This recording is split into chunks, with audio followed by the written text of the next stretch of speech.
इस एपिसोड में हम यूएस, यूके, कनाडा और यूएई में तालीम के तमाम पहलुओं को तफसील से डिस्कस करेंगे। ज़रूर सुनिए।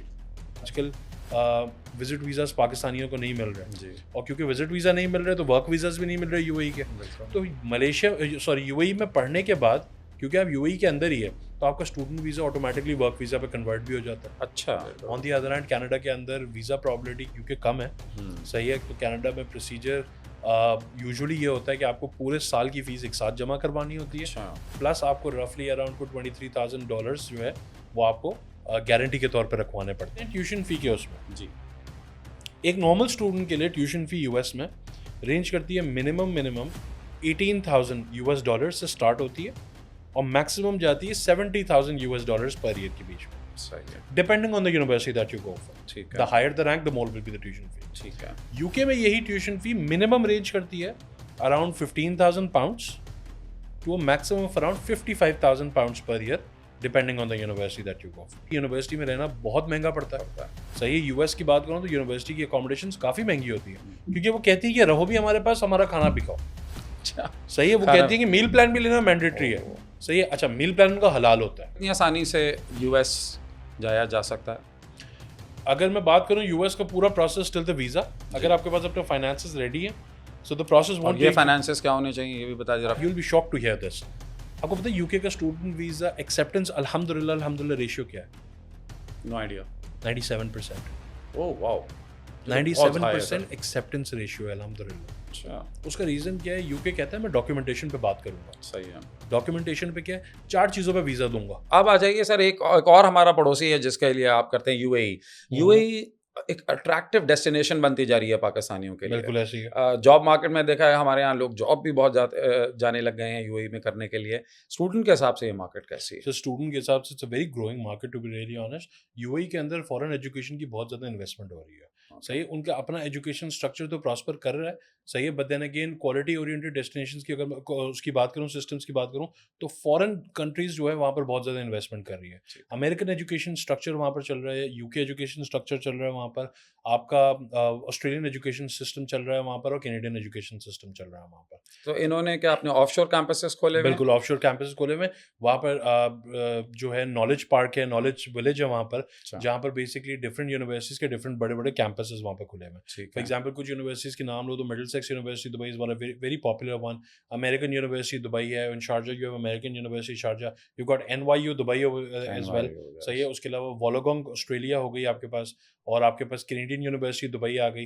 तो इस तरीके से आपके पास बहुत डिफरेंट अच्छे यूनिवर्सिटी के कैंपसेस वगैरह हैं जहाँ पर आप अपने पूरा बैचलर्स, अपना पूरा मास्टर्स कंप्लीट कर सकते हो, या फिर आप वहाँ से कुछ साल पढ़ने के बाद ट्रांसफर आउट कर सकते हो उन पर्टिकुलर कंट्रीज में, जैसे हमने मलेशिया में बात की थी initially। अब यहाँ पर एडवांटेज ये आता है कि यूएई ने जो है वो इन सब को अपने पास इन्वेस्टमेंट और अपने कैंपसेस बनाने के बाद इन सब का एक स्ट्रक्चर बनाया।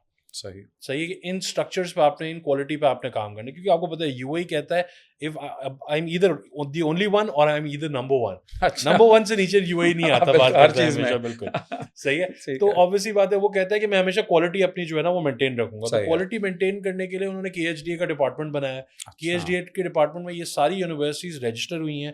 इन सबके क्वालिटी एश्योरेंसेस सबको हैं, क्यूसी हुए हैं, सबके क्वालिटी कंट्रोल हुए हैं, उसके बाद जाके ये अपने ऑपरेशंस कर रही हैं। ठीक है। अब यहाँ फायदा ये होता है कि नॉलेज पार्क के अंदर जब आप जाते हैं और आपके डिफरेंट यूनिवर्सिटी के कैंपस हैं, तो साथ साथ वहाँ पर डिफरेंट कंपनीज भी हैं जॉब्स के लिए। अगर मैं बात करूँ मिडिलसेक्स यूनिवर्सिटी, वोलोगोंग, हैरियट वार्ड, ये आसपास ही हैं बिल्कुल। इनके सामने आपको जो है वो सिस्टम लिंक्स का ऑफिस है वहाँ पर, गूगल का ऑफिस है वहाँ पर।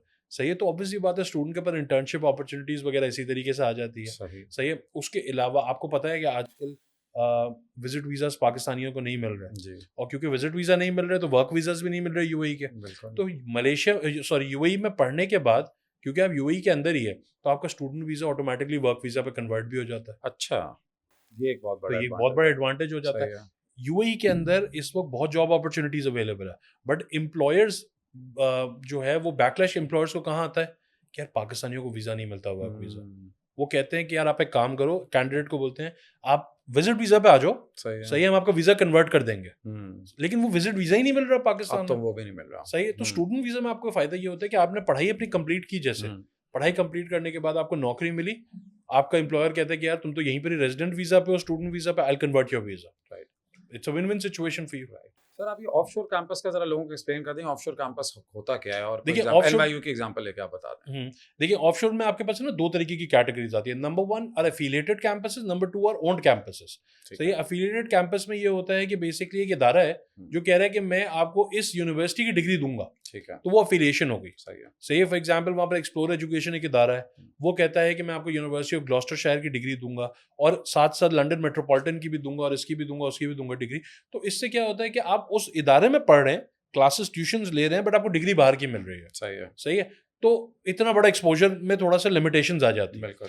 लेकिन ओन्ड कैंपसेस में आपके एक्सपोजर में और क्वालिफिकेशन क्वालिटी टीचर्स में जो है ना लिमिटेशंस नहीं आती। अच्छा। अब जैसे एनवाईयू अबू धाबी है, NYU Abu Dhabi is owned bye NYU itself. अच्छा, इनकी अपनी ओन्ड बिल्डिंग है, तभी वो एनवाईयू नाम दिया हुआ है इसको। सही है। मिडिलसेक्स दुबई है, Middlesex Dubai is owned by Middlesex London, right. सही है। आपका डे मॉन्टफोर्ड यूनिवर्सिटी है Leicester, De Montfort Dubai is owned by De Montfort Leicester, right. सही है। Wollongong is owned by Wollongong. तो इससे फायदा ये होता है आपका कि यहाँ पर कॉम्प्रोमाइज नहीं होती quality of education. Is the fee structure identical to? No, they're quite. If you talk about UAE, they're quite less if you compare it with the original campus. So ये let's suppose मिसाल के तौर पे मैं बात करता हूँ roughly around उसकी Middlesex लंदन की बात करता हूँ, तो उनका tuition fee is roughly around £15,000. ठीक है। £15,000 roughly around per annum. सही है। £15,000 would be roughly around, आप लेट्स सपोज मिसाल के तौर पे मैं इसको 5 से भी मल्टीप्लाई करूं, सही है, तो ये आपका बन जाता है 15,000, यानी आप समझे 10,000 50,000 ये हो गया, 25,000 75 75,000 बन गया। हाँ, ठीक है। 75,000 दिरहम्स बनता है अगर आप लंदन में पढ़ रहे हैं। ठीक है। सही है। यूएई में इनकी ट्यूशन फी रफली अराउंड कोई 40 to 55,000 दिरहम के बीच में आती है। सही है। सही है। अगर मैं बात करूं लेट्स सपोज उसकी डे मॉन्टफोर्ड यूनिवर्सिटी की बात करूं, तो यही फी वहां पर 16 to 17,000 पाउंड्स की है, यहाँ पर आपको 35 to 45,000 दिरहम्स के बीच में मिल जाती है। तो कॉस्ट बड़ी वेरी करती है यहाँ पर। हाँ, यूएई में लिविंग कॉस्ट ज्यादा है, बट लिविंग कॉस्ट ज्यादा कंट्रोल ज्यादा है मलेशिया के कंपैरिजन में अगर देखें तो। अगर मलेशिया में मैं कंपेयर करूं तो जैसे मलेशिया में हमने डॉलर्स में बात की थी 5,500 to 6,000 उसमें बात की थी, तो $6,000 जो है वो अगर मैं दिरहम्स में बात करूं तो रफली अराउंड कोई 20-21,000 दिरहम्स बन जाते हैं।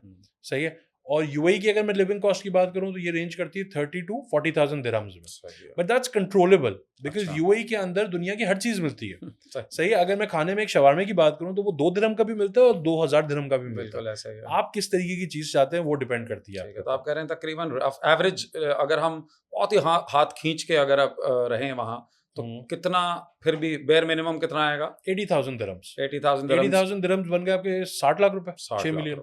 ठीक है, साल के। बिल्कुल साल के ये हैं। और इनकी जो फीस है उसकी रेंज भी बता दें यूनिवर्सिटीज की, rough range. Minimum range would be starting from around 30,000 dirhams going up to maximum around 140,000 dirhams per year. ठीक है। Depending on the university. बड़ी यूनिवर्सिटी उतनी एक्सपेंसिव है। वंस अगेन ग्रेड्स का भी बता दीजिए इसके अंदर भी के मिनिमम 3Ds। अगर आपकी 3Ds हैं तो आप किसी नॉर्मल यूनिवर्सिटी में जा सकते हैं। बिल्कुल। बाहर पढ़ने यूएई में जा सकते हैं।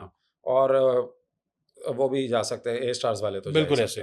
और इंटरमीडिएट के लिए भी यही है कि एक बुरे ग्रेड वाला। इंटरमीडिएट में अगर आपकी 60% है तो आप डायरेक्ट बैचलर्स जा सकते हैं। यहाँ फाउंडेशन प्रोग्राम्स यहाँ भी अवेलेबल हैं। यहाँ भी अवेलेबल है आपका फाउंडेशन। तो वही है कि इंटरमीडिएट करके जाएगा बच्चा या फिर ए लेवल से 1 साल करके चलेगा। बिल्कुल ऐसे ही है। स्कॉलरशिप्स यहाँ ये लोग हैं जनरस स्कॉलरशिप्स के मामले में रफली अराउंड अप टू 50% तक की आपको स्कॉलरशिप्स मिल जाती हैं। सही है। Depending on your profile, depending on your grades. सही है। बट देन अगेन इसके लिए भी आपके पास ग्रेड्स वगैरह काफी अच्छे होने चाहिए। ठीक है। 100% स्कॉलरशिप्स वगैरह यूएई के अंदर इतनी अवेलेबल नहीं होती है। ठीक है। और कोई एडिशनल चीज? हाँ, वीजा के बारे में तो बताइए। विजिट वीजा तो मिल नहीं रहा, स्टूडेंट वीजा मिल जाएगा? एग्जैक्टली सेम प्रोसेस है मलेशिया की तरह। अच्छा। कोई बैंक स्टेटमेंट की इतनी मेहरबानी क्यों है? क्योंकि ऑब्वियसली बात है, देखिए 2 बातें हैं। नंबर 1 ये कि एक तो ये एजुकेशन वो है, तो वहाँ पर भी कमर्शियल तो है एजुकेशन स्ट्रक्चर, तो फॉरेन इन्वेस्टमेंट आती है इनके पास भी। सही है। तो ऑब्वियसली बात है कि यूनिवर्सिटीज़ वगैरह के ऊपर खुद इतनी रिस्पॉन्सिबिलिटी होती है कि एम्बेसी ने सारी की सारी रिस्पॉन्सिबिलिटी यूनिवर्सिटी पे डाली हुई है और यूनिवर्सिटी ने हम पे डाली हुई है सारी। बिल्कुल ज़बरदस्त। ठीक है सर, चलिए मेरे ख्याल में वीव कवर्ड।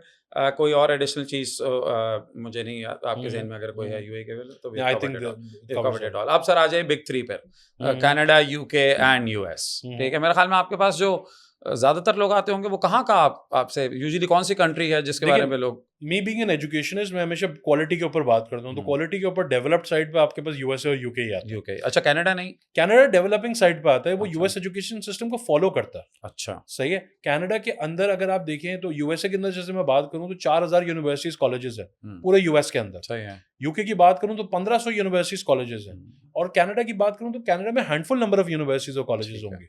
तो मैं आपके पास जो सबसे ज्यादा लोग आते हैं वो किस कंट्री की डिमांड करते हैं? अगर मैं बात करूं तो मेरे पास ज्यादातर जो स्टूडेंट्स आते हैं वो majority of them are from the UK.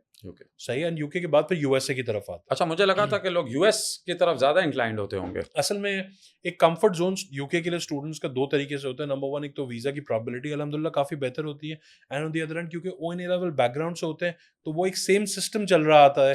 जैसे अकाउंटिंग एंड फाइनेंस के स्टूडेंट के लिए स्टैंडर्ड आईएएस वगैरह ये सारी चीजें सेम सिमिलर होती है, ठीक है, तो वो उसी चीज को फॉलो कर रहे होते हैं। हाँ, कंप्यूटर साइंस और इन सारी सब्जेक्ट्स के लिए स्टूडेंट जो है वो यूएस की तरफ ज्यादा होता है।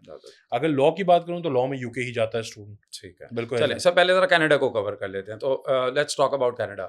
तो वही सारे एस्पेक्ट कनाडा के बारे में भी आप हमें एक्सप्लेन कर दें। बिल्कुल। तो स्टार्टिंग फ्रॉम वंस अगेन के कनाडा कैसी डेस्टिनेशन है कॉस्ट वाइज?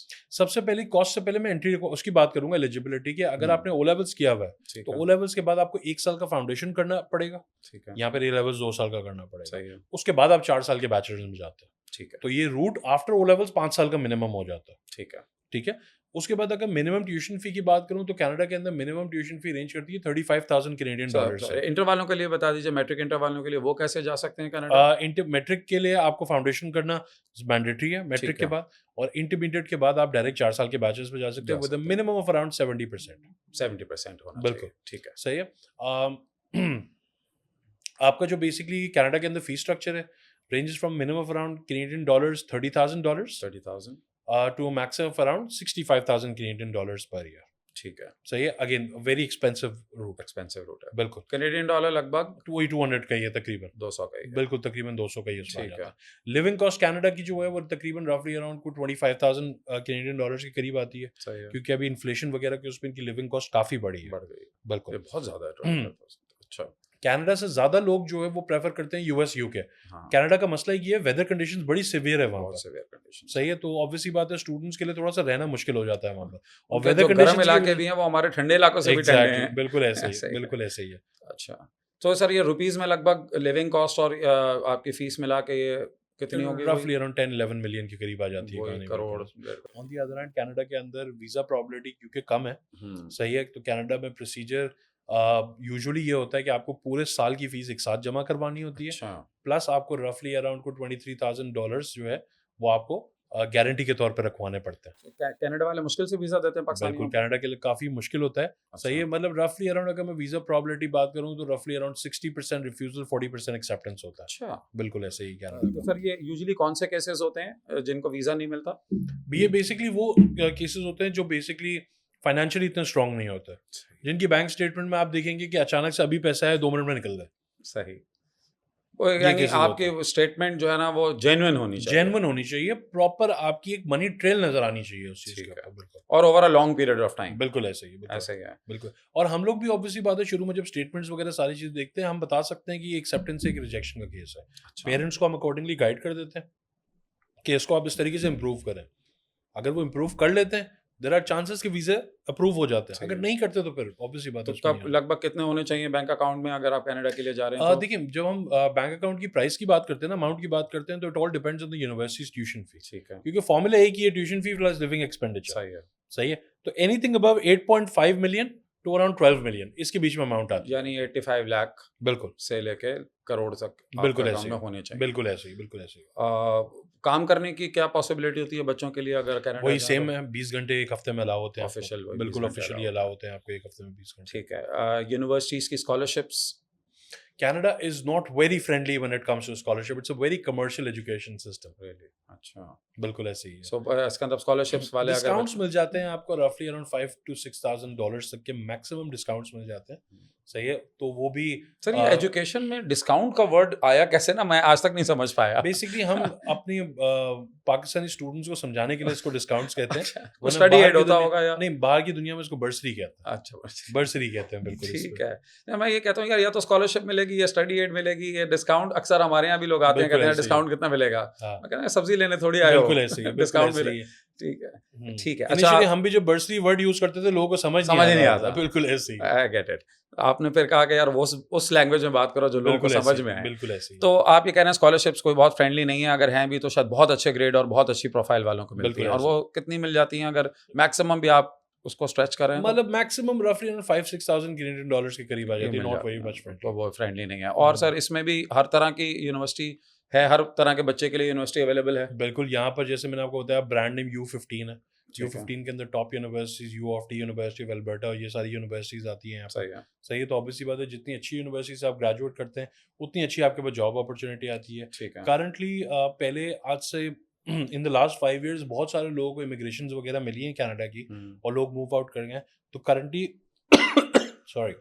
करंटली जो है वो सारे प्रोविंसेस का कोटा एक तरीके से फिल अप हुआ हुआ है। अच्छा, सही है, तो इतनी ज्यादा लॉन्ग टर्म अपॉर्चुनिटीज वो कनाडा के अंदर नजर नहीं आती इस वक्त। पिछले सालों में बिल्कुल नजर आती थी, बहुत सारे स्टूडेंट्स मूव हुए भी हैं बाहर। सही है, चाहे अकाउंटिंग एंड फाइनेंस की फील्ड हो, कंप्यूटर साइंस की फील्ड हो, एआई की फील्ड हो, लेकिन इस वक्त करंटली कोई ऐसा प्रोविंस बचा नहीं जहां पर इतनी ज्यादा एडेड अपॉर्चुनिटीज हैं। सही है, ये सिनेरियो है सर। सो यानी जॉब मार्केट भी कोई आप क्या कह रहे हैं कोई इतनी अच्छी नहीं है? अब इतनी अच्छी नहीं है क्योंकि ऑब्वियसली बात है ओवर पॉपुलेटेड हो गई ना, हर प्रोविंस ओवर पॉपुलेटेड हो गई, इतनी इंटरनेशनल लेबर उन्होंने लिया है।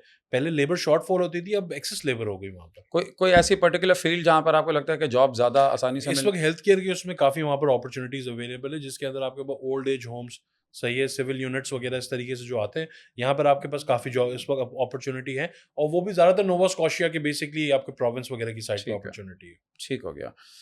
और सर कोई ऐसा है इलाका कनाडा में जहाँ पर मेरे जैसा आदमी रह सके? मैं तो सर्दियों में, हर सर्दी जब आती है ना, मैं कहता हूँ यार इस सर्दी अगर मैंने गुजार ली, वो भी कराची की सर्दी, तो मैं 1 साल और जी सकता हूँ। ब्रिटिश कोलंबिया में वैंकूवर ही आई बिलीव एक इलाका है जहाँ पर बेसिकली इतना एक्सट्रीम पे वेदर नहीं जाता। हाँ, लेकिन सर वो जो आप कह रहे नहीं जाता, वो फिर भी हमारे लिए वो भी फिर थोड़ा सा मुश्किल कंडीशन जो भी जाए। और ये ना लोग इसको बड़ा अंडर एस्टिमेट करते हैं वेदर को। बिल्कुल ऐसे ही। जो हमारे कुछ दोस्त हैं ना, वो क्या यार खैर है, क्या होगा, हीटर चल रहे होते हैं भाई, हीटर तो वो कहते हैं कि जो वहां रह रहे हैं वो भी तो इंसान है ना, लेकिन बात ये अडॉप्ट करने वाली बात होती है ना, इम्यून हुए हैं वो सिस्टम से। Very difficult, weather is like harsh. ठीक है सर, अब आ जाएं आपकी जो टॉप 2 डेस्टिनेशंस हैं। तो पहले यूके के बात हम दोनों को साथ साथ कंपेयर कर, दोनों को साथ कर, यूएसए और यूके, क्योंकि दोनों टक्कर की डेस्टिनेशंस है, डेवलप्ड है, तो दोनों को साथ कंपेयर कर लेते हैं। जबरदस्त। अगर मैं बात करूं सबसे पहले नंबर ऑफ इयर्स पे, सही है, तो सबसे पहले चीज ये देखनी है कि ओ लेवल्स के बाद, स्टूडेंट्स को ये बात शायद पता ना हो, ओ लेवल्स के फौरन बाद आप यूएस में डायरेक्ट बैचलर्स में जा सकते हैं। फौरन बाद जा सकता है। कितने साल का बैचलर्स होगा ये? 4 साल का बैचलर्स है। तो सर 2 साल ए लेवल्स के कहाँ गए? 2 साल यूएस में बेसिकली सिस्टम ये होता है कि हाई स्कूल के बाद आप बैचलर्स कर सकते हैं, जो कि उनका 12 होता है। बिल्कुल 12 इयर्स ऑफ एजुकेशन के बाद जो है, सही है, आप जो है बेसिकली डायरेक्ट बैचलर्स कर सकते हैं। लेकिन हमारे यहाँ ओ लेवल्स होता ही 11 साल का, सही है, लेकिन वो 1 साल नर्सरी को भी काउंट करते हैं। ओके, तो आपको ओ लेवल्स को यूएस एजुकेशन सिस्टम ने हाई स्कूल की कैटेगरी दे दी है। ठीक है। सो majority of the universities, a lot of them, सही केटर के ओ लेवल्स के फॉरन में आप डायरेक्ट 4 साल के बैचलर्स में जाता है। And I talk about big names, मैं छोटे नाम की बात नहीं करूंगा। यूमास बॉस्टन हो गई, queen's college New York which is part of city university New York, so university of Utah, university of Illinois Chicago, university of डेटन, मतलब बड़े बड़े नाम है। सही है, ये आपको बेसिकली डायरेक्ट बैचलर्स 4 साल का दे देती है ओ लेवल्स के बाद। अच्छा सर, एक मिनट। सो अगर मैं एक स्टूडेंट हूँ जिसने यूएस जाना ही जाना है, यानी मेरा टारगेट है यूएस जाना, सो फिर मुझे ए लेवल्स करने की जरूरत नहीं है? जरूरत नहीं है, लेकिन ए लेवल का नुकसान नहीं है। ठीक है, सही है, हर चीज का बेनिफिट होता है। देखिए, अगर एक बच्चा ए लेवल करके आ रहा है और एक ए लेवल नहीं किया हुआ, तो ए लेवल को बेनिफिट मिलेगा। बेनिफिट कहाँ मिलेगा? क्योंकि ए लेवल ओ लेवल के बाद एक एडेड वैल्यू आपकी प्रोफाइल पे क्रिएट की, तो आप अपने नंबर ऑफ क्रेडिट्स एग्जेम्प्ट करा सकते हैं यूएस में। आप 4 साल की डिग्री थी, आपने ए लेवल्स कर लिया, आप अपने 6 महीने एग्जेम्प्ट करा सकते हैं। अच्छा, इसमें थोड़ा सा इसको जरा ब्रेक डाउन करते हैं। सो मैं ओ लेवल्स में के बाद मैं बैचलर्स करने जा सकता हूँ? क्या हर यूनिवर्सिटी में मैं जा सकता हूँ यूएस की? हर यूनिवर्सिटी में नहीं जा सकते। अगर मैं रेशियो बात करूँ तो रफली अराउंड 60-70% यूनिवर्सिटीज में आप जा सकते हैं। तो जब बच्चा आपके पास आएगा तो आप उसे बता देंगे बेटा यही ऑप्शंस हैं। बिल्कुल ऐसे। So as good as like Stanford and ये लोग हैं, ये ऑप्शन देते हैं? ये आपको बेसिकली आपके ए लेवल्स के बाद देंगे। ये ए लेवल्स के बाद देंगे। तो वो तो बिल्कुल जिसे कहते हैं top of the top notch है, वो आपको ए लेवल्स उसका रीजन समझाता हूँ, वो ए लेवल्स के बाद क्यों लेंगे। उसका रीजन ये है कि इनकी कोई स्पेसिफिक एंट्री रिक्वायरमेंट नहीं है। इनकी वेबसाइट पे आपको ये नहीं लिखा होगा कि मुझे ओ लेवल में ये ग्रेड चाहिए। सही। वो लिखेंगे कि हमें बेस्ट स्टूडेंट चाहिए, हमें प्रोफाइल अच्छी चाहिए। तो अगर आपने 9 ए स्टार्स लिए हुए ओ लेवल्स में, लेकिन कोई तीसरा बंदा आता है उसने 9 ए स्टार ओ लेवल्स में तो लिए हुए लेकिन 5 ए स्टार ए लेवल में भी लिए हुए, तो वो तो उसको लेंगे ना, उसको लेंगे, क्योंकि उनकी सीट्स लिमिटेड है और उनके पास नंबर ऑफ एप्लीकेंट्स ज्यादा है, पूरी दुनिया से भी हैं इसीलिए। ठीक है, तो आप ये कह रहे हैं ओ लेवल्स के बाद भी भाई अपॉर्चुनिटी है बहुत सारे लोगों के पास के वो बैचलर्स करने जा सकते हैं। ठीक है। तो अच्छा, यूके की बात करूं तो यूके में एक तरीके से सिमिलर है, क्योंकि यूके में ओ लेवल्स के बाद आप 1 साल का फाउंडेशन कर सकते हैं और फिर 3 साल का बैचलर्स कर सकते हैं। बात तो लगे वही 4 साल लग गए आपको। अगर फाउंडेशन नहीं करना तो 2 साल का ए लेवल्स करें और डायरेक्ट 3 साल के बैचलर्स पे चले गए। सो टेक्निकली अगर मैं ए लेवल के स्टूडेंट के लिए बात करूं तो यूके में टाइम इफेक्टिवनेस ज्यादा है कि 1 साल आपका बच गया। ठीक है।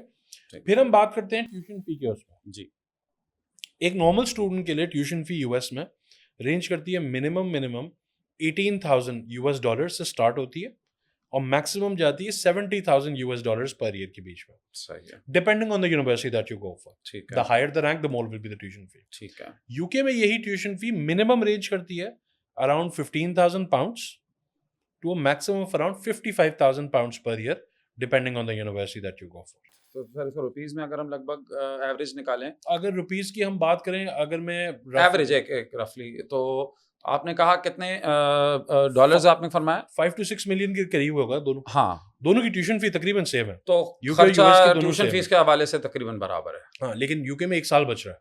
ठीक है। तो यूजुअली स्टूडेंट्स, इसीलिए जैसे मैंने आपको शुरू में बताया था, यूके ज्यादातर लोग क्यों जाते हैं कि 1 साल बच जाता है। सही है। ठीक है। 60-70 लाख रुपए ज़हन में रखें साल के ट्यूशन फीस के। ट्यूशन फीस के। ठीक है जी। फिर आपके पास लिविंग कॉस्ट यूएस में आ जाती है minimum around $15,000 to around $18,000 per year, depending if you are living in a city outside New York और in a city like inside New York. New York जैसी सिटी जो है ना वो काफी महंगी होती है if you compare with the other cities. बिल्कुल। यूके की लिविंग कॉस्ट की बात करें तो वो रेंज करती है तकरीबन £10,500 से लेके £14,000 पर ईयर के बीच में, डिपेंडिंग कि आप लंदन के बाहर हैं या लंदन के अंदर है। लंदन थोड़ा सा रेंटल वगैरह सारी चीजों पे एक्सपेंसिव है। ठीक है। ठीक है। तो तकरीबन दोनों की लिविंग कॉस्ट भी तकरीबन सेम है यूएस और यूके की। सही है। और दोनों मुल्कों में आपको एक हफ्ते में 20 घंटे की जॉब भी अलाउ है। लेकिन एक बात याद रखें, यूएस के अंदर जॉब आप सिर्फ कैंपस के अंदर कर सकते हैं। होमलैंड सिक्योरिटी का रूल है कि जॉब स्टूडेंट कैंपस के अंदर कर सकता है, कैंपस के बाहर नहीं कर सकता। ऑफिशियली कैंपस के बाहर कब कर सकता है?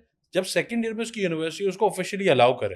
उसके बाद पेपर वर्क अपना डन हो, social security number and all वो सारी चीजों पे। ठीक है। ठीक है। कैंपस के अंदर कर सकता है पहले साल में, और वो भी कुछ आवर्स की लिमिटेशन होगी, 20 आवर्स तक की आपको अलाउंस होती है। सही है। अब सवाल ये आता है कि क्या कैंपस के अंदर इतनी जॉब होती है? यूनिवर्सिटी तो छोटी होती है, तो वहाँ यूनिवर्सिटी छोटी नहीं होती, वहां पर एकड़ों पे बनी हुई होती है यूनिवर्सिटी। सही है। बहरिया टाउन जैसा पूरा एक इलाका होता है, वो पूरा यूनिवर्सिटी होता है। बिल्कुल ऐसा सही है। तो यूनिवर्सिटीज के अंदर आपको जॉब अपॉर्चुनिटीज वगैरह काफी मिल जाती है। यूके में ये है कि आप कहीं पे भी जॉब कर सकते हैं। ठीक है। कहीं पे भी जॉब कर सकते हैं, कोई रिस्ट्रिक्शन नहीं। और उसकी टाइम रिस्ट्रिक्शन होती है same 20 hours per week on study time and 40 hours per week of study time. ये पहले साल की बता रहे हैं आप? Every year. सही है। आपका पहला साल डिफर करता है आपके वीजा लाइसेंस के ऊपर। अच्छा। सही है। कि एक अगर फाउंडेशन का स्टूडेंट है जिसके पास सिर्फ 1 साल का वीजा है पहले, उसको 10 घंटे की जॉब अलाउ। सही है। लेकिन अगर एक फाउंडेशन का स्टूडेंट है जिसको इंटीग्रेटेड वीजा मिला हुआ है बैचलर्स के साथ पूरे 4 साल का, वो 20 घंटे कर सकता है। सही है। एक बैचलर्स का स्टूडेंट है जिसको पहले साल 1 साल का वीजा मिला हुआ है इंटरनेशनल ईयर 1 का, तो उसको 10 घंटे अलाउ है। लेकिन अगर पूरे 3 साल का मिला हुआ है तो पूरे 20 घंटे अलाउ। ठीक है। ठीक है। अच्छा, एक और रूल क्या आता है यूएस के अंदर? मेजॉरिटी यूनिवर्सिटीज, मतलब मैं 50% बोलूंगा, मेजॉरिटी भी नहीं बोलूंगा, वो कहते हैं कि पहले साल बच्चे को हमारी यूनिवर्सिटी की कैंपस में रहना जरूरी है। अच्छा। क्यों रहना जरूरी है? कि भाई यूनिवर्सिटीज जो बनी हुई होती हैं वो बेसिकली शहर से बाहर होती हैं थोड़ी। सही। तो शहर से ट्रैवलिंग बहुत दूर होती है। सही है। तो अगर आपकी मेरी क्लास सुबह 8 बजे है और मेरी यूनिवर्सिटी शहर से 1 घंटे की दूरी पे, इसका मतलब मुझे एटलीस्ट 5:30 बजे सुबह उठना पड़ेगा। बिल्कुल। Which is not realistic. सही है। 5:30 बजे उठ के तैयार होके बस का या ट्रेन का वेट करके फिर यूनिवर्सिटी जाना पड़ेगा, ताकि मैं 8:05 तक मैक्सिमम जो लेट का एक टाइम पीरियड होता है, ग्रेस टाइम पीरियड, उस तक पहुंचूं। सर अगर मैं यूनिवर्सिटी के बाहर ही करीब में कहीं सस्ती जगह रह लूं तो? वो बेसिकली आपको वहां पर यूनिवर्सिटी के करीब यूजुअली इतनी सस्ती जगह मिलती नहीं है, करीब जगह नहीं मिलती। लेकिन यूनिवर्सिटी अलाउ ही नहीं करती। यूनिवर्सिटी अलाउ ही नहीं करती। यूनिवर्सिटी अलाउ कब करेगी आपको? If you have relatives living 30 minutes from the universities radius, कि आपके पास कोई गार्डियन हो जिसके साथ आप रह रहे हो, जो गारंटी ले कि आप सुबह क्लास में टाइम पे एंड गार्डियन कैन बी मैं अब्बू का दोस्त, एनीवन, अच्छा एनीवन। सो गार्डियन विल उनका मकसद क्या है? उनका मकसद एक ही है, सुबह 8 बजे क्लास में चाहिए आप मुझे, ठीक है, सही है, उस चीज पे मैं कॉम्प्रोमाइज नहीं करूंगा। सही है। अगर आप भले आपको महंगा पढ़ो सस्ता पढ़ो कुछ भी हो, मुझे आप 8 बजे क्लास पे चाहिए। वैसे आपके एक्सपीरियंस से महंगा पड़ता है यूनिवर्सिटी में रहना या सस्ता? डेफिनेटली यूनिवर्सिटी में रहना बहुत महंगा पड़ता है। सही है, यूएस की बात करूं तो यूनिवर्सिटी की अकोमोडेशंस काफी महंगी होती है, क्योंकि वो कहती है कि रहो भी हमारे पास, हमारा खाना भी खाओ। अच्छा, सही है, वो कहती है कि मील प्लान भी लेना मैंडेटरी है। सही है, अच्छा मील प्लान उनका हलाल होता है। हाँ, होता है, हलाल होता है। मतलब मैंने अपने स्टूडेंट्स को यहाँ तक बोला है कि अगर आप मुझे कभी बोलो वहां जाके कि सर मुझे हलाल खाना नहीं मिल रहा या मुझे टेस्ट समझ नहीं आ रहा, आई विल मेक श्योर, सही है, दैट यू गेट द हलाल सर्टिफिकेट, सही है, and I will make sure कि वहां का कुक आपके रूम में आए और आपसे रेसिपी पूछे कि आपको कैसा खाना चाहिए। अच्छा, यहाँ तक फैसिलिटी। रीजन यही है ना कि हम लोग यूनिवर्सिटी से एफिलिएटेड है। ओके, सही है, एंड इंटरनेशनल स्टूडेंट्स को सेटिस्फाई उनकी नीड्स मीट करना हमारा फर्ज है। सही है, सही है, हम स्टूडेंट को अगर एक जगह भेज रहे हैं, उसको जो चीज बता रहे हैं उसकी फिर कॉन्फर्मेशन भी दे रहे हैं। Sir if I am Yale or Stanford, why do I have to listen to this? हाँ एग्जैक्टली, बात ही है ना सारी की सारी। बट देन अगेन येल और स्टैनफोर्ड के लिए आपकी एकेडमिक एलिजिबिलिटी भी ऐसी होनी चाहिए ना। नहीं, मैं कह रहा हूँ मकसद ये कि इन यूनिवर्सिटीज वो तो कहेंगे यार ये खाना है खाओ, नहीं खाना हलाल है हराम है, भाई यही है। हाँ, सो आई थिंक यूनिवर्सिटी भी मैटर करती होगी। जैसे येल और स्टैनफोर्ड वगैरह की बात करूँ, यहाँ पर आपको ये सारी चीजों की मैंडेटरी रिक्वायरमेंट भी नहीं होती। अच्छा, बिल्कुल ऐसे। ठीक है, ठीक है। तो अभी आप उनकी बात करें, उनके पास एलिजिबिलिटी में इतना मेच्योर स्टूडेंट आता है जिसको पता है कि अगर मैं क्लास पर टाइम पे नहीं पहुंचा, सही है, तो मुझे तो यूनिवर्सिटी वैसे ही निकाल देगी। अच्छा, चलें, फिर ऑलरेडी प्रेशर है, एंड में उनकी भी बात कर लेंगे, इसको जरा भी हम कंटिन्यू कर लेते हैं। तो आपने कहा कि ये इन यूनिवर्सिटी की रिक्वायरमेंट। बिल्कुल, अब यूके में ये मसला नहीं है। यूके कहता है कि आपको जहां रहना है रहो, बस क्लास में टाइम पे आओ। सही, यूर अ मैच्योर पर्सन, अपने हिसाब से क्लास पर टाइम पे आओ, पढ़ो लिखो, डिग्री लो और फिर आगे अपॉर्चुनिटी लो। 10 लोग एक कमरे में रहो, अपना खाना बनाओ, है ना। अगेन वही डिपेंड, ये भी सारी स्टूडेंट्स के ऊपर डिपेंड करती है। मैं हमेशा स्टूडेंट्स को रिकमेंड करता हूँ कि पहले साल कोशिश करें कैंपस के अंदर रहें। अच्छा, उसका रीजन ये है कि आप पहली बार बाहर एक मुल्क जा रहे हैं, आपको अपनी पीआर बनानी है वहां पर, आपको लोगों से मिलने, एक नेटवर्क बनाने के लिए आपको स्टूडेंट्स के साथ उठना बैठना जरूरी है। सही है, सही है। अगर आप अकेले एक कमरे में बैठे हुए हैं, अलग से आपने अकोमोडेशन ली हुई, आप डिप्रेशन के शिकार हो जाएंगे और कुछ भी नहीं। सही है, बात ये सारी है। सही है। सर कितनी आसानी से यूएस जाया जा सकता है? अगर मैं बात करूं यूएस का पूरा प्रोसेस टिल द वीजा, अगर आपके पास अपने फाइनेंसेस रेडी है, सो द प्रोसेस वोंट ये फाइनेंसेस क्या होने चाहिए ये भी बता दीजिए। फाइनेंसेस रफली अराउंड मिनिमम अगर मैं बात करूं $20,000 ट्यूशन फी। सही है, एक अच्छी यूनिवर्सिटी की बात करूंगा, क्वालिटी के ऊपर बात करते हैं। ठीक है, $20,000 ट्यूशन फी, $15,000 आपके जो है वो लिविंग एक्सपेंडिचर, सही है। एंड रफली around $5,000 for miscellaneous expenses and all. तो बैंक में कितने पैसे होने चाहिए? सही, रफली अराउंड $40,000-45,000 आपके बैंक अकाउंट में होने चाहिए। ठीक है, ताकि आप पूरा साल सुकून से गुजार सकें। सही है। अगर आप जॉब कर लेते हैं तो जॉब से आप दोनों कंट्रीज में, चाहे यूएस हो यूके हो, लिविंग एक्सपेंडिचर कवर कर लेंगे, फीस कवर नहीं कर सकते। तो ये तो तकरीबन 1.25 करोड़ से ऊपर। 1.25 crore if you are not working. अच्छा, अगर आप जॉब कर रहे हैं so it will range from around 5 to 6.5 million. हाँ, लेकिन वीजा के लिए वो लोग क्या देखेंगे, बैंक में कितने होने चाहिए आपका बैलेंस? हाँ, 1.25 करोड़ रुपए तक के होने चाहिए यूएस के लिए। यूएस के लिए, यूके में ये है कि यूके एम्बेसी कहती है कि आप अपनी ट्यूशन फी हमें इन एडवांस पे कर सकते हो। तो जितनी ज्यादा आप अपनी ट्यूशन फी पे करोगे उतनी कम आपको बैंक स्टेटमेंट शो करनी पड़ेगी। ठीक है। So anything between 8 to 10 million सही है, would be a required amount for the UK depending on the university's tuition fee। 80 lakh से 1 करोड़ अगर है तो आप वो बिल्कुल कर लेंगे। लेकिन उसके अंदर भी वीजा, अच्छा दोनों मुल्कों में जरा वीजा का प्रोसेस एक्सप्लेन कर, जिस तरह ऑस्ट्रेलिया का आपने कहा था बहुत टफ है। बिल्कुल ऐसे इन दोनों कंट्रीज का क्या सिलसिला होता है? अच्छा, यूएस के अंदर अगर मैं वीजा के बारे में बात करूं तो हम डॉक्यूमेंट सारे लेके जाते हैं एम्बेसी। ठीक है, but 95% of the times embassy the visa officer doesn't check your documents. ऐसे ही है बिल्कुल, क्योंकि उनके पास इंटेल सारी होती है, उनके पास सब कुछ, आपका रिकॉर्ड वगैरह सब कुछ होता है। अब वल्लाह आलम क्या रिकॉर्ड होता है, क्या सब कुछ होता है, मैं भी वंडर करता हूं। हर इंसान की ख्वाहिश है कि उनके सिस्टम में तो देखें कि क्या चीजें उसके अंदर वाकई में। लेकिन उनको खैर आपके बारे में रियलिस्टिक इन्फॉर्मेशन होती है। सही है, and then again they have their quota system as well कि कितने कोटा है उनके पास वीजास वगैरह का।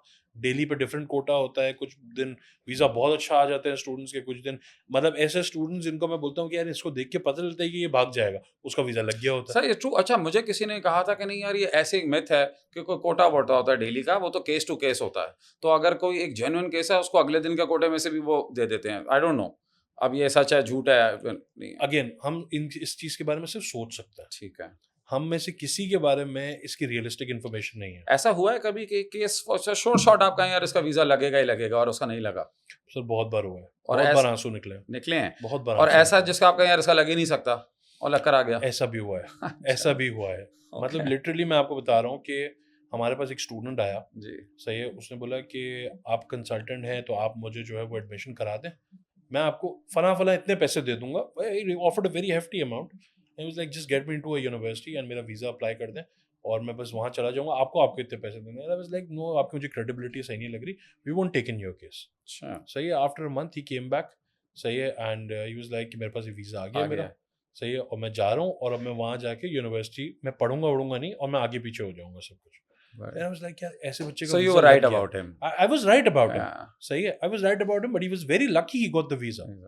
सही है, but then again ऐसे केसेस जिंदगी भर चलते नहीं है, कहीं ना कहीं बीच में फंस जाते हैं। but then again कुछ ऐसे केसेस थे जिसमें मुझे था कि यार इस स्टूडेंट का वीजा नहीं लगा, ऐसा कैसे हो सकता है? सर एक सेफ सिचुएशन क्या है? सो एज अ पेरेंट आप, मैं अगर अपने बच्चे को भिजवाना चाहता हूँ, मुझे क्या सजेस्ट करेंगे कि ये हो तो प्रोबेबिलिटी हाई है यूएस के आपके वीजा लगने की? नंबर 1, आपकी ट्रैवल हिस्ट्री अच्छी हो। ठीक है, सही है, ट्रैवल हिस्ट्री अच्छी होने के अलावा आपके पास मनी ट्रेल, आपकी जो बैंक अकाउंट्स में वाइट इनकम है, सही है, वो प्रॉपर सही तरीके से शो हुई भी हो। नंबर 2, आपके पास एडिक्वेट फाइनेंसेस हो कि आप अपने बच्चे की पढ़ाई अफोर्ड कर सके। नंबर 3, आपके कोई क्रिमिनल एक्टिविटी ना हो। And number 5 which goes for the student, आपके अंदर कॉन्फिडेंस हो कि आप वीजा ऑफिसर के सामने खड़े होकर बात कर सकते। ठीक है, ये इंपॉर्टेंट चीज है मेरे हिसाब से। ठीक है, यूके के कॉस्ट बता दें। यूके की जैसे मैंने आपको ट्यूशन फी और लिविंग कॉस्ट तो बता दी, उसके अलावा अगर मैं वीजा फॉर्मेट की बात करूं तो अल्हम्दुलिल्लाह out of all the countries that we have talked today, जहां पर डॉक्यूमेंटेशन बड़ी हेफ्टी चाहिए होती है, UK is the most simplified and the lenient one अभी तक, अल्हम्दुलिल्लाह। पाकिस्तानियों के लिए पूरी दुनिया में हर जगह। अच्छा, उनका एक सिंपल सिस्टम है। सर हम दुनिया में कहाँ हैं सर? सही है सर, फिर भी अल्हम्दुलिल्लाह आपको, अच्छा I will be shocked to hear this, आपको पता है यूके का स्टूडेंट वीजा एक्सेप्टेंस अल्हम्दुलिल्लाह रेशियो क्या है? No idea. 97%। Oh wow, 97% acceptance ratio है अल्हम्दुलिल्लाह। अच्छा, उसका रीजन क्या है? यूके कहता है मैं डॉक्यूमेंटेशन पे बात करूंगा। सही है, डॉक्यूमेंटेशन पे क्या है? 4 चीजों पे वीजा दूंगा। ठीक है। नंबर 1, एकेडमिक्स, पढ़े लिखे हो, यूनिवर्सिटी का ऑफर है, चेक, ठीक है, रिक्वायरमेंट मेट। सही है। नंबर 2, इंग्लिश बोलना लिखना पढ़ना सुनना आती है, लिसनिंग रीडिंग राइटिंग स्पीकिंग, वो चेक कर लेते हैं आइल से, या तो आइल से चेक कर लेते हैं जी, या फिर आपकी यूनिवर्सिटी में आपने कोई पर्टिकुलर टेस्ट दिया हो, अच्छा, या ओ लेवल का इंग्लिश का आपका एग्जाम उससे आपका चेक हो गया, ठीक है, तो आपका रिक्वायरमेंट मेट। नंबर 3, क्या आपको ट्यूबरक्लोसिस है? नहीं है, अगर नहीं है गुड है, अगर है तो पैनल डॉक्टर ऑलरेडी आपकी रिपोर्ट बना चुका होगा। ओके, अगर आपको ट्यूबरक्लोसिस नहीं है, चेक्ड, और अगर है तो ठीक है, और अगर है तो ऑब्वियसली बात है आपको कुछ मेडिकेशंस वगैरह दी जाती है, कुछ टाइम रुकना होता है, देन हो जाता है। फिर उसके बाद 4th, फाइनेंशियली आपके पास पैसे हैं पढ़ने के लिए? कितने? अगर मिनिमम बात करूं तो रफली अराउंड एक नॉर्मल यूनिवर्सिटी 15,000 पाउंड की फीस और 10,500 पाउंड का लिविंग एक्सपेंडिचर। तो अगर आपके पास 25,000 पाउंड एटलीस्ट है तो आपने यूनिवर्सिटी में 50% फीस पे करनी है, ठीक है, रिमेनिंग 50% प्लस 10,500 लिविंग कॉस्ट या 14,000 अकॉर्डिंग टू लंदन, ठीक है, लिविंग कॉस्ट आपने टोटल करके अपने बैंक अकाउंट में डालनी है, ठीक है, और 1 महीने डाल के भूल जाना। सही है, it should be 28 days maintained. सही है, आपके ये पैसे मेंटेन्ड है अकाउंट में, बिस्मिल्लाहिर्रहमानिर्रहीम आपका वीजा लग गया। सही है। कुछ केसेस में क्या होता है, 5% केसेस में उनको अगर शक होता है, so they call you for an interview. उस इंटरव्यू की भी हम पूरी तैयारी करवाते हैं स्टूडेंट्स को, एंड तैयारी क्या करवाते हैं स्टूडेंट्स से, जेन्युइन टेस्ट तो अपना तो जेन्युइन टेस्ट लेते ही लेते हैं ना। सही है। उनकी उनसे पहले हमें अपनी कंप्लायंस करनी होती है, ठीक है, कि क्या ये बच्चा भाग तो नहीं जाएगा। सही है। हम अगर कॉन्फिडेंट है, सो उस चीज पे फिर हम कॉन्फिडेंट होते हैं कि इसका वीजा इंशाल्लाह लग जाएगा मस्ट। ठीक है, ये मामला है सारा। ठीक है। सो अब मैं अगर आपके पास आऊँ और मैं कहूँ यूएस और यूके दोनों में मैं जा सकता हूँ, मेरी रिक्वायरमेंट मीट हो रही है दोनों की, आप मुझे कहाँ सजेस्ट करेंगे? Depends on your course, depends on your future career. अगर मैं इंजीनियरिंग का स्टूडेंट हूँ तो प्रेफरेबली मुझे कहाँ जाना चाहिए? सर अगर मैं इंजीनियरिंग की बात करूँ तो क्योंकि इंजीनियरिंग एक स्टेम डेजिग्नेटेड प्रोग्राम है, स्टेम डेजिग्नेटेड प्रोग्राम से यूएस के अंदर काफी अपॉर्चुनिटीज है। सही है, तो अगर मैं आपको मैकेनिकल स्केल सिविल या रिन्यूएबल एनर्जी इन चीजों के ऊपर बात करूं, US would be the definite choice. Artificial intelligence के लिए मुझे artificial intelligence again number 1 would be the US, number 2 would be UK. अगर मैं एक कॉमर्स साइड का स्टूडेंट हूं तो मुझे कहां कॉमर्स साइड में if you want to go for accounting and finance और मार्केटिंग और stuff like that, then UK would be the best option. Best option. Law आपने कहा, लॉ अगेन यूके से बेहतर कुछ नहीं है लॉ में। यूएस के अंदर लॉ का सिस्टम भी बहुत लंबा है। सोशल साइंसेस, सोशल साइंसेस में अगर मैं बात करूं साइकोलॉजी की सही है। साइकोलॉजी, सोशियोलॉजी, इन सब्जेक्ट्स की बात करूँ तो दोनों मुल्क बराबर है, देयर इज नो डिफरेंस है। फिर अगर मैं ऐसी सिचुएशन पे हूँ कि दोनों मुल्क बराबर हैं, तो मैं मेमन बन जाऊंगा, और मेमन बन के बोलूंगा कि यार मेरा वक्त और पैसा कहाँ बच रहा है, वक्त और पैसा मेरा यूके में बच रहा है, तो फिर मैं यूके चला जाऊंगा। ठीक है सर, अब मुझे ये बता दें, ये जो आईवी है, येल है, हार्वर्ड है, इसके अलावा इधर चले जाएं यूके में तो कैम्ब्रिज, ऑक्सफोर्ड है, यहाँ जाने वाला जो बच्चा है वो कौन सा होता है? तो कौन सा बच्चा आपके पास आया और वो कहे कि यार मुझे यहाँ जाना है, इन 5-6 जगहों के और आइडेंटिकल प्लेसेस? सबसे पहले तो ये स्टूडेंट जो बेसिकली हमारे पास हर साल काफ़ी स्टूडेंट्स आते हैं, सही है, जो कहते हैं कि हमें ऑक्सब्रिज जाना है। ऑक्सब्रिज का मतलब है ऑक्सफोर्ड एंड कैम्ब्रिज, ठीक है। ठीक है। या फिर कहते हैं कि हमें आईवीज में जाना है, फॉर एग्जांपल ब्राउन हो गया, येल, हार्वर्ड एंड ऑल, इन सब जगहों पर जाना है। तो इन स्टूडेंट्स का सबसे पहली चीज़ होती है टाइम पीरियड। इनकी एप्लीकेशन का टाइम पीरियड बहुत जल्दी शुरू हो जाता है। लेट्स सपोज फॉर एग्जांपल कि एएस के ग्रेड्स अगर अगस्त में आ गए, तो द वेरी नेक्स्ट डे इनकी एप्लीकेशन का प्रोसेस स्टार्ट हो जाना चाहिए। सही है। इनकी जैसे ही कॉमन ऐप्स खुलती हैं, क्योंकि इन जगहों की एप्लीकेशन यूएस में कॉमन ऐप्स के थ्रू जाती है, और यूके के अंदर जो एप्लीकेशन जाती है वो यूकास के थ्रू जाती है। सब यूनिवर्सिटीज की? हाँ नहीं, सब यूनिवर्सिटीज की नहीं, जो बेसिकली टॉप टियर यूनिवर्सिटीज हैं, जिसमें टॉप टियर में आपके पास दो चीजें आती है, एक ऑक्सब्रिज आता है और एक रसल ग्रुप आता है। ऑक्सब्रिज की एप्लीकेशन नॉर्मल डेडलाइन से थोड़ी पहले होती है। नॉर्मल डेडलाइन यूकास की बेसिकली 3 डेडलाइंस होती है। नंबर 1 ऑक्सब्रिज होती है, जो रफली अराउंड कोई अक्टूबर नवंबर के करीब होती है। फिर आपके पास फर्स्ट डेडलाइन होती है, जो basically King's College, Durham, Leeds and all की आती है। London School of Economics, UCL, इन सब की आती है, जो होती है 29 जनवरी। एंड थर्ड जो आती है वो 30 जून तक की आती है, जो बाकी सारी यूनिवर्सिटीज की आती है। कॉमन ऐप का जो कॉमन ऐप में भी राउंड्स होते हैं, फर्स्ट राउंड, सेकंड राउंड, इस तरीके से होता है। तो वो ऑब्वियसली अक्टूबर नवंबर की डेडलाइंस होती है, दिसंबर की डेडलाइंस और इस तरीके की डेडलाइंस वगैरह का। तो फर्स्ट डेडलाइन में आपने अपनी एप्लीकेशन सबमिट करनी है with amazing extra curricular activities. आपकी स्टेटमेंट ऑफ पर्पस बहुत अच्छी होनी चाहिए, आपके एसेस बहुत अच्छे लिखे होने चाहिए, आपका सैट स्कोर बहुत अच्छा होना चाहिए यूएस के अंदर अगर आपने टॉप टियर यूनिवर्सिटीज वगैरह में जाना है। और आपकी एकेडमिक प्रोफाइल, रेफरेंसेस वगैरह, they should be exceptional out of them. इसकी वर्किंग आपका स्कूल काउंसलर और आप एटलीस्ट 1 साल पहले से करके रखें, ठीक है, ताकि आप इन यूनिवर्सिटीज के अंदर एंटर हो सके। हर बच्चे को इन यूनिवर्सिटीज के ख्वाब नहीं देखने चाहिए? नहीं देखने चाहिए। उसका रीजन ये है कि हर इंसान की एक स्वॉट एनालिसिस होती है ना, स्ट्रेंथ, वीकनेसेस, अपॉर्चुनिटी, थ्रेट। अगर आप मुझे कहते हैं कि मेरा बेटा 3B वाला बच्चा है या 3C वाला बच्चा है, और मैं उसको एक ऐसी क्लास में बिठा लूं जहां उससे एक्स्ट्रा ऑर्डिनरी माइंडसेट के लोग बैठे हुए हैं, तो क्या वो लेफ्ट आउट फील नहीं करेगा? हाँ ठीक है, ट्राई करेगा कि वो अपना विजन, अपना अपना थिंकिंग जो है, he tries to think out of the box and be very creative, but then again एक टाइम आएगा कि वो कम्पीट नहीं कर सकेगा। सही है। ओवर कॉम्पिटिशन में स्टूडेंट फिर गिविंग अप अपॉर्चुनिटीज पा जाता है। कौन सी एज से, कौन सी क्लास से इस बच्चे को इस डायरेक्शन में चल पड़ना चाहिए? आई थिंक जो है आपके ओ लेवल्स से, जो है ना, आपके ओ लेवल्स के जो फाइनल 11th के एग्जाम्स होते हैं, इससे पहले से स्टूडेंट की काउंसलिंग होनी चाहिए कि वो यूनिवर्सिटी के बारे में सोचे और अपनी प्रोफाइल वहीं से बनाना स्टार्ट एग्जैक्टली। क्योंकि यूएस में भी देखें ना, सबसे ज्यादा हम कहते हैं कि डेवलप्ड कंट्री यूएस है। यूएस में हाई स्कूल ग्रेड 12 था ना, सही है, तो हाई स्कूल हो गया। हाई स्कूल में बेसिकली बच्चा इतना मैच्योर हो जाना चाहिए कि वो यूनिवर्सिटी के बारे में अब सोचे कि मेरा हर स्टेप मेरी यूनिवर्सिटी एडमिशन को किस तरह अफेक्ट करेगा। और ऐसी कोई जिस तरह पार्टिसिपेशन इन क्रेडिबल इवेंट्स, जो कि जैसे वर्ल्ड लेवल पे इवेंट्स होते हैं, डिबेटिंग के हो गए या डिफरेंट स्पोर्ट्स के हो गए, म्यूजिक के हो गए, यू थिंक ये एडिशनल वैल्यू ऐड करते हैं? आपके एमयूएन्स हो गए, आपके एमयूएन्स के अलावा आपके ये जितने भी एकेडमिक रिलेटेड टेस्ट है, सही है, आई बिलीव कि ये आपकी प्रोफाइल पे वैल्यू ऐड करते हैं। वैल्यू ऐड डेफिनेटली, बिल्कुल। ठीक है सर, एट द एंड मुझे बता दीजिए कि वो 2 चीज़ें जो कि आप लोगों को सजेस्ट करना चाहेंगे, जो लोग अब्रॉड जाना चाहते हैं पढ़ने के लिए। मैं जब हमेशा स्टूडेंट्स को एक एक्सपेक्टेशन, पेरेंट्स और स्टूडेंट्स को हमेशा एक बात बोलता हूँ कि पढ़ाई जो है वो ज़रूरी नहीं है कि आप पढ़ाई बाहर ही जाके करें। Pakistan is a very good country as well, क्योंकि मैं खुद ये बात बोल रहा हूँ क्योंकि मैं स्टडी अब्रॉड एडवाइज़र हूँ जी। बाहर आप तब पढ़ने का ख्वाब देखें जब आपकी पॉसिबिलिटी हो और आप अपने बच्चे को एक्चुअली बाहर भेज सकते हैं। अगर आपने शुरू में ही अपने बच्चे के दिमाग में भर दिया कि तुमने बाहर जाना है, बाहर जाना है, बाहर जाना है, और आप एट दी एंड 3 या 4 साल उससे मेहनत कराने के बाद बोलते हो कि यार मैं बाहर नहीं भेज सकता फाइनेंसेस की वजह से, स्टूडेंट का मोराल बहुत लो होता है। सही, तो ठीक है, अगर स्टूडेंट बाहर नहीं पढ़ने जा सकता तो कोई मसला नहीं है, पाकिस्तान में पढ़ाएं, भले बाहर बाद में भेज दें, but then again be realistic, finances accordingly manage करें ताकि वहां जाके कोई स्टूडेंट को बड़ा सरप्राइज ना मिले। सही। ऑन द अदर हैंड जितने भी ऑब्वियसली बात है एजेंट्स वगैरह हैं जो आपको अनरियलिस्टिक एक्सपेक्टेशंस देते हैं, जो इन्फॉर्मेशन देते हैं, उनकी कॉन्फर्मेशन जरूर है। ठीक है, सही है। हमारी हेल्प कभी भी ज़रूरत हो तो हमारे इंस्टाग्राम पेज, फेसबुक पेज वगैरह जहाँ पर कांटेक्ट कर सकते हैं हमसे करें। हमारे मीटिंग वगैरह के काउंसलिंग के कोई चार्जेस वगैरह नहीं होते। मेरे ख्याल में मेरी ऑडियंस को इससे ज़्यादा डिटेल और इससे ज़्यादा अच्छे तरीके से एक्सप्लेन करना कि मुझे नहीं लगता कि पॉसिबल था। Sir Uzair, thank you so much. This was a very informative session. Thank you very much, sir. Thank you for inviting me over here. And inshallah, अल्लाह के हुक्म से I hope कि ये podcast जो है वो दूसरों को help out भी करेगी. Inshallah. Thank you very much.